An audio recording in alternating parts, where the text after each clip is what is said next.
নমস্কার বন্ধুরা, আমার নতুন ব্লগে আপনাদের সবাইকে স্বাগত জানাই। আশা করছি ভালো আছেন সবাই, যে যেখানে আছেন। আমরাও শিলিগুড়ি শহরে যথেষ্ট ভালো আছি। আজকে বুধবার, কিন্তু কি জানেন, এই যে বিছানার চাদরটা পর্দার সাথে রং মিলান্তি করে, ইনফ্যাক্ট পুরোপুরি মিলান্তি করে পেতেছিলাম সেই বরের জন্মদিনের দিন। সাধারণত এতদিন তো আমার বিছানার চাদর বেশ কিছু দিন থেকে তো পাতা থাকছে না। এরকম একটা নিয়ম আমি তৈরি করেছি যে প্রত্যেক বৃহস্পতিবার করে বিছানা চাদর বদলানো হবে। কিন্তু আগের বৃহস্পতিবার ছিল আমাদের অন্নপূর্ণা পুজো, সেদিনকেতে মোটেই পাতা চেঞ্জ করা হয়নি আর কি। আসলে তার কয়েকদিন আগেই যেহেতু ওই বোধিসত্ত্ববাবুর জন্মদিন, আমার জন্মদিন ছিল, তখন তো সদ্য সদ্য পাতা হয়েছিল এত সুন্দর চাদরটা, যার ফলে আর তোলার কোনো ইচ্ছা ছিল না। কিন্তু আজকে আমি হনুমান জয়ন্তীর পুজোটা করব। তাই মনে করলাম যে না, বৃহস্পতিবার পর্যন্ত আর অপেক্ষা করছি না। আর কালকে আমাদের অন্য একটা ব্যাপার আছে, কালকে কোনোভাবেই তোলা যাবে না বিছানা চাদরগুলো। তাই জন্য এইটা পেতে দেওয়া হলো। এটাও খানিকটা সাদা সাদাই আর কি।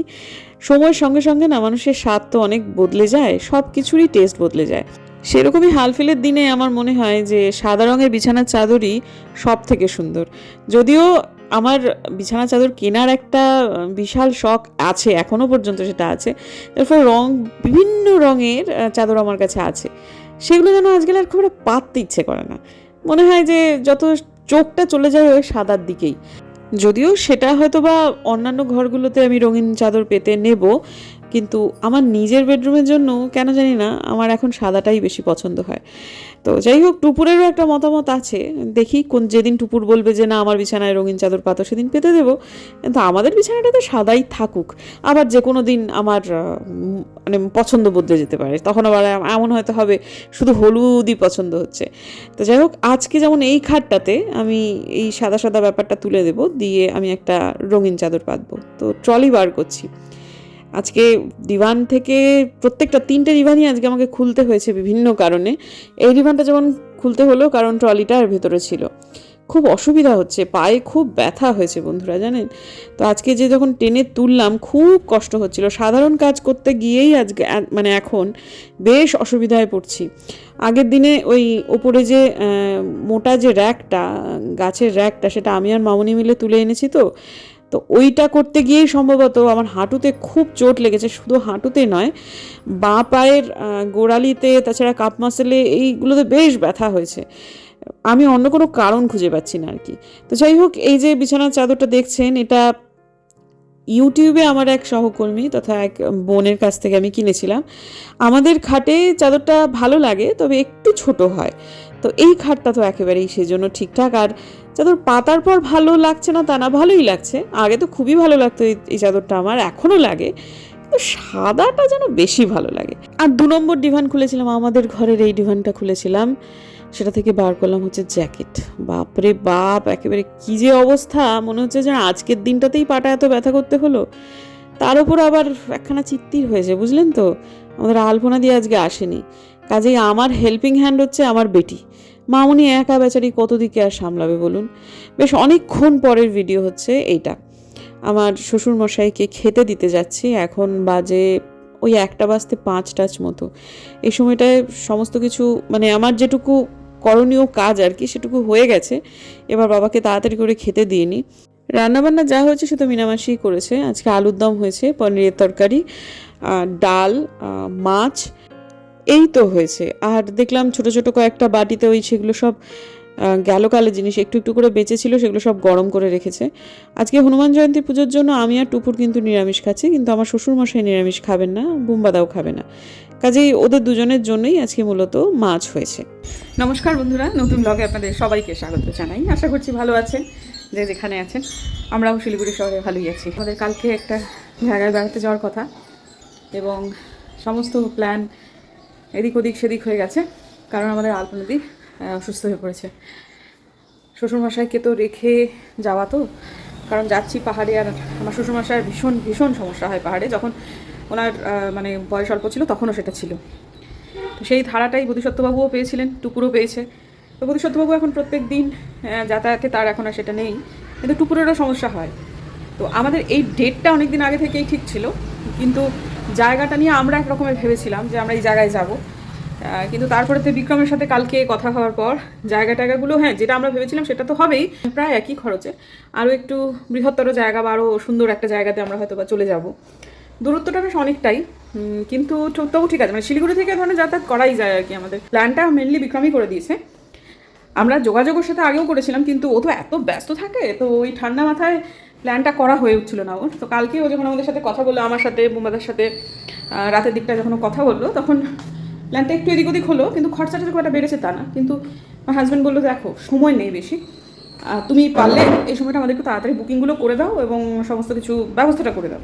কালকে রাত্রেই সব পেমেন্ট সব কিছু হয়ে গেল, একদম পুরো পেমেন্ট হয়ে গেছে। গাড়ি মানে বাড়ি থেকে গাড়ি তুলে নিয়ে যাবে আর বাড়িতে নামিয়ে দেবে, মাঝখানে কয়েকটা দিনের ব্যাপার। গাড়িটা থাকবে আমাদের সাথে ড্রাইভার সমেত। তো যে জায়গাতে যাচ্ছি সেটা কালকেই অবশ্যই বলবো আপনাদের। এই কারণেই আজকে আমি হনুমানজির পুজোটা করে নিচ্ছি, যদিও সন্ধ্যেবেলা থেকেই লেগে যাচ্ছে, আজকে পূর্ণিমা, তাই জন্য আমি তো আমার নিজের মতো করেই বাবাকে পুজো করে নেব। কিন্তু এই একটা সমস্যা তো হয়ে গেল। তো তারপর যেটা হলো যে বুঝতে পারলাম যে বোধিসত্ত্ববাবুর ওপর প্রচণ্ড স্নায়বিক চাপ তৈরি হলো। ভদ্রলোকের আজকে ইউনিভার্সিটিতে কাজ আছে। সকালটায় যখন আমরা বুঝতে পারলাম যে আলপনাদি আসছে না এবং আলপনাদির সত্যি শরীর খারাপ হয়েছে, পেটটাও কালকে নরফ্লক্স খেয়েছে আমার শ্বশুরের কাছ থেকে নিয়ে, এবং কালকে ও একটু ডামাডোল মনে হচ্ছিল, জ্বর লাগছিল ভেতরে, কারণ পেটের ভেতরে একটা কোনো ইনফেকশন হয়েছে। তো তারপরে শুরু হলো আমার শ্বশুরমশাইকে স্বচ্ছন্দে রাখবার একটা যুদ্ধ, কিভাবে সেটা হবে। এদিকে ফোন করা, ওদিকে ফোন করা, এর সাথে কথা বলা, তার সাথে কথা বলা, আর্থিক বিনিময়গুলো সব ঠিক করা। আশা করছি এখনও যে কালকে আলপনাদি সকালবেলা আমরা দেখব চলে আসছে, হয়তো এসেছে, তাহলে এগুলো আর করতে হবে না। কিন্তু সেটা যতক্ষণ না পর্যন্ত হচ্ছে, পুরোপুরি তো আমরা কেউই বিশ্বাস করতে পারছি না, আর আলপনাদির সাথে আমরা কোনো যোগাযোগ করেও উঠতে পারছি না। আর এই সময়টা একটা মানুষ অসুস্থ, তুমি কি কালকে আসবে, এটা বলাটা অত্যন্ত অমানবিক। সেই জন্য আমরা সমস্ত কিছু পরিকল্পনা করতে করতে মানে বুম্বাদা খুব টায়ার্ড হয়ে গেছে আজকে মানসিকভাবে। ও যেতেও চায়, ও নিজেও, ওরও একটা ব্রেক দরকার। মোটামুটি সবটুকু গোটানো গেছে। খাওয়ার ব্যবস্থা, ওনাকে সারাদিন ধরে একজন অ্যাটেন্ড করবে, ওনার মতো করে অ্যাটেন্ড করবে, সেই রকম একজন কারোর ব্যবস্থা, সেটাও হয়েছে। খাওয়ার ব্যবস্থাটা মিনামাসিকে বলে দিয়েছি, মিনামাসি আসবে। মিনামাসি একটু আমার শ্বশুরমশাইকে ভয় পায়, খুবই ভয় পায়, কিন্তু ঠিক আছে, তাকে সেই ভয়ের জায়গাটাকে মানে মেরামত করা, যে না তুমি করো না, তোমার নিচে শ্বশুরমশাইকে বলে দেওয়া যে বাবা দেখুন বউরও তো বয়স হয়েছে, এইসবগুলো থাপথুপ করে রাতের ব্যবস্থাটাও যখন হলো, তখন যেন গিয়ে মনে হলো যে না একটু শান্তি। সারাদিন এবং রাত্রি একটা নির্দিষ্ট সময় পর্যন্ত একজন থাকছে, অ্যাটেন্ড করছে, তারপর আর একজন আসছে যে রাত্রে থাকছে, সে অবশ্যই আমাদের পরিচিত বিশ্বাসভাজন। সেই ব্যাপারটা কিছুটা ম্যানেজ হয়েছে। আমাদের কালকে যাওয়াটা হচ্ছে, বাবার দিকটাও আমরা ম্যানেজ করতে পেরেছি, মানে বন্দোবস্তগুলো করে ফেলতে পেরেছি। তারপর মনে হলো যে না এবার সামনে এসে কথা বলাই যায়। মুষলধারে বৃষ্টি শুরু হয়েছে, মিনিট 15 ধরে পড়ছে, একদম সোজা ধারে বৃষ্টি পড়ছে, একদম সোজা ফোঁটা। উনি ছাদে জামা কাপড়গুলো মেলে দিয়েছে, তাও নিতে হবে ভাই, ছাঁট হয়ে গেলে ভিজে যাবে। মনে হচ্ছে শিল পড়ছে, হ্যাঁ শিলশিলা বৃষ্টি হচ্ছে, টিনের চালে বেশি করে বোঝা যাচ্ছে, হ্যাঁ শিল শিল শিল, ক্যা বাত, শিলা বৃষ্টি, ওরে বাপ রে বাপ, শিলা বৃষ্টি, হ্যাঁ শিলা বৃষ্টি। শব্দ বুঝতে পারছেন নিশ্চয়? ফাটিয়ে চিৎকার করছে, বাচ্চাটাকে নিয়ে এই শিলের মধ্যে যাচ্ছে, কিছুতেই শুনছে না। আরে বাবা দেখো কইটুকু বাচ্চা, ঠিক আছে ভাই, ও বাবা কমেও গেল। এই তো শিল পড়লো না মাথায়, পড়েনি, দিব্যি ভিজতে ভিজতে যাচ্ছে। বাবারে আহত হবি বাবা, আমার কিছু হবে বাবা, এরাও তো দেখি তাই, আমরাই খালি খালি চিন্তা করি। এই সাইজের একটা শিল যদি মাথায় পড়তো না, বুঝতো ঠেলা। তো স্বামী জামা কাপড় তুলে নিয়ে যাই। ফুলেদের হই হই দেখতে পেয়েছেন, কি অপূর্ব লাগছে বলুন দেখি। এত পরিমাণে বেগুনি ফুল এর আগে কবে ফুটেছে মনে পড়ছে না। থাকুক, শীত দীর্ঘজীবী হোক আমার বারান্দা বাগানে। আর এই দিকটার হই হই, আহা অপূর্ব। ভেবেছিলাম বাইরে যাব একটু, তারপর ভেবে দেখলাম ওয়েদারটা এতটাই খারাপ হয়ে গেছে যে কোনো মুহূর্তে আবার একটা হুড়মুড় করে নামবে, দরকার নেই। ঘরে যা আছে তাই দিয়ে মনের ভক্তি দিয়ে পুজো করবো। আর এমনিতেই আমি বলি উপাচার কম রাখবেন, উপাসনা বেশি রাখবেন, ভগবান সেইটাই চাইছে। অপূর্ব সুন্দর লাগছে দেখতে, জাস্ট ওয়াও। ফুলগুলো এখন তুলে নেব। হ্যাঁ, এক থামা ফুল হলো, তাও সবটুকু না তুলেই। আর যতটুকু দেখছেন তার থেকে দ্বিগুণ বেশি আছে, বাইরের দিকটাতে বেশি আছে জন্য ভেতরগুলো তুলে নিয়েছি। বাগানে খুব একটা ফুল হয়নি জানেন তো, সেই জন্য এইটাই ভরসা। নতুন কথা তো নয়, উল্টো দিকের বন্ধুরা সবাই জানেন যে মনটাই হচ্ছে আসল কথা। উপাচার এগুলো একটু ওপর নিচ হতেই পারে, কিন্তু মনটাই হচ্ছে সব থেকে বড় কথা। যখন কেউ আধ্যাত্মিকতার রেলগাড়িতে চড়ে, যত এক একটা করে স্টেশন পেরোয়, মানুষের উপলব্ধি নতুন নতুন করে তৈরি হয়, সেগুলো ঈশ্বর দ্বারাই তৈরি হয়। যেমন আমি একটা সময় মানে মহা আড়ম্বরে হনুমান জয়ন্তী পুজো করতাম, ভোগ দিয়ে রীতিমতো করে, অবশ্যই সেটা যজ্ঞ করে পুরোহিত দিয়ে। সে ব্লগও আমার চ্যানেলে আছে। কিন্তু তারপর হঠাৎ আমার একদিন খুব গাঢ়তর উপলব্ধি হলো, এই পুজোটা হনুমানজি গ্রহণ করছেন না। তারপরেই আমি ঠিক করলাম আমি অন্নসত্র দেব রামনবমীর দিন। এবার তো রামনবমীর পুজোই করলাম। হনুমানজি না ভক্ত মানুষ, তিনি নিজের জন্মদিনে যতটা হ্যাপি বার্থডে হনুমানজি বললে খুশি হবেন, তার থেকে অনেক বেশি হ্যাপি বার্থডে শ্রীরাম বললে তিনি অনেক বেশি বেশি খুশি হবেন। যে বাড়িতে শ্রীরামের পুজো হয় সে বাড়িতে তো হনুমানজি থাকেনি। যাই হোক, এখন আমি ওই সিঁদুর দিয়ে আমার একটা ব্লগে আমি বলেছিলাম এর আগে যে জবা পাতাকে দুটোকে একসাথে করে একটা পানের মতো শেপ দিতে হয়, দিয়ে তারপর তার ওপর নিচে মিলিয়ে আমি লিখে দিচ্ছি শ্রীরামের নাম, মানে আমি রাম লিখে দিচ্ছি।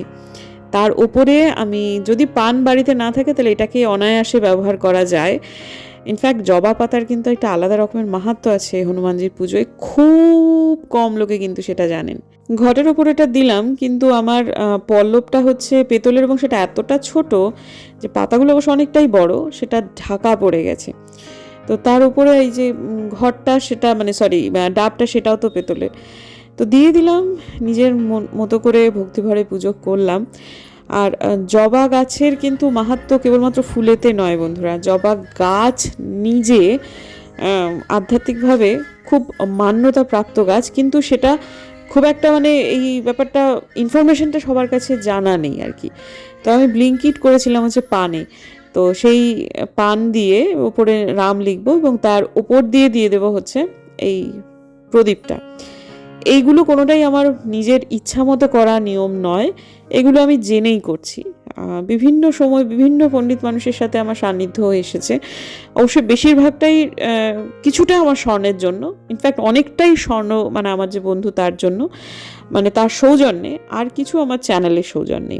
বিভিন্ন পণ্ডিত তথা আধ্যাত্মিকভাবে অত্যন্ত উচ্চমার্গের মানুষের সাথে সৌভাগ্যক্রমে আমার যোগাযোগ হয়েছে, তাদের কাছ থেকে পাওয়া নিয়মই হচ্ছে এগুলো, এবং এগুলো অসাধারণ নিয়ম, সত্যি কথা। তো আজকে ব্লিঙ্কিট থেকে যে পানগুলো পেয়েছি অত্যন্ত ছোট ছোট, কিন্তু ঠিক আছে, আমার কাজ চলে গেলেই হলো। তো রাম লেখা পানের ওপরে এরকম করে প্রদীপ দিতে হয়, সেটা আমি জানি, বিশেষ বিশেষ দিনগুলোতে তো হয়ই। আজকে তেমন বিশেষ কিছু মন্ত্রোচ্চারণ নয়, হনুমান চালিসা, হনুমান অষ্টকম, রাম স্তুতি অবশ্যই সবার আগে, এবং সবার শেষে হনুমানজি বীজ মন্ত্র।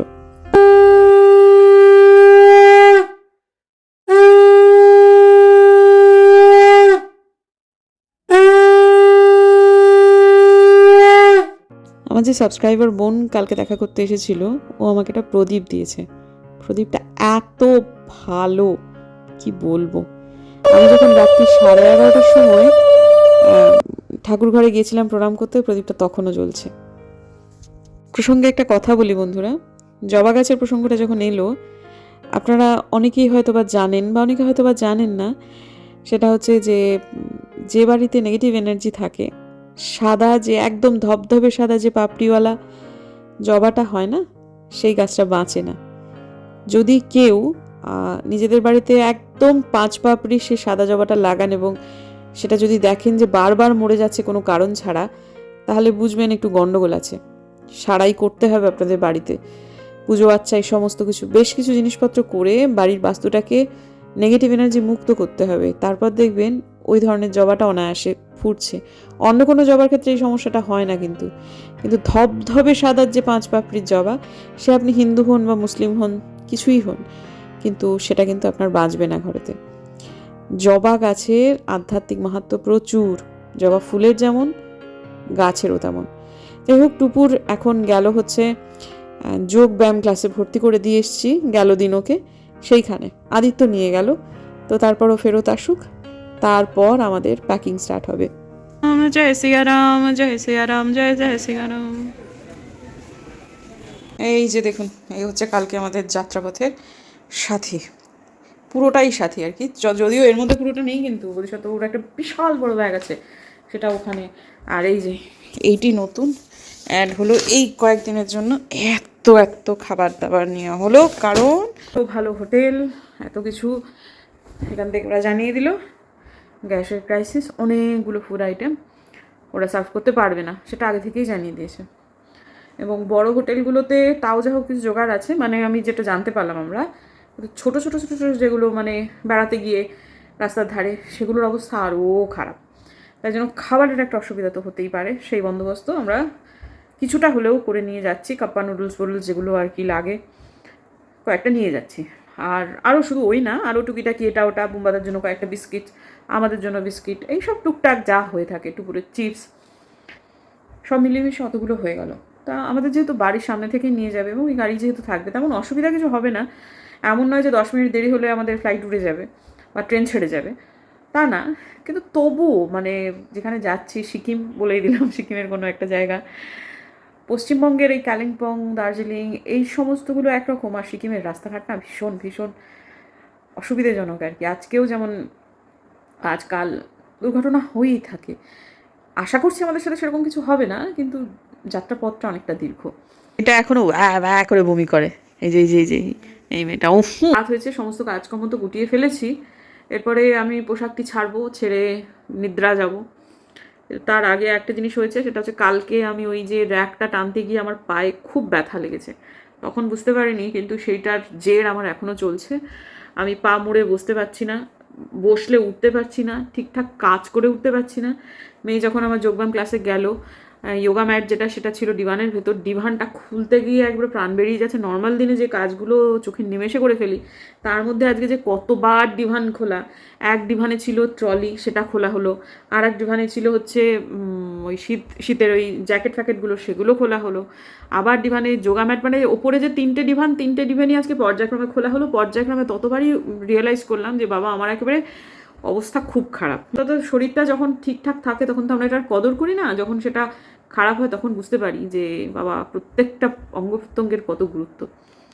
তো চলুন বন্ধুরা, আজকে আর ব্লগ বড় করব না। খুব সুন্দর ব্লগ আসছে, বেশ কয়েকটা ব্লগ হবে। আমি ট্রাভেল ব্লগকে একদিনকে দুটো 3টে করে ভাগ করতে পারি, তাহলে এই ব্লগের সংখ্যা বাড়ে, ভালোই হয়। চলুন দেখা যায়, আমি জানি না এখনও কী হবে, হতে পারে নাও পারে।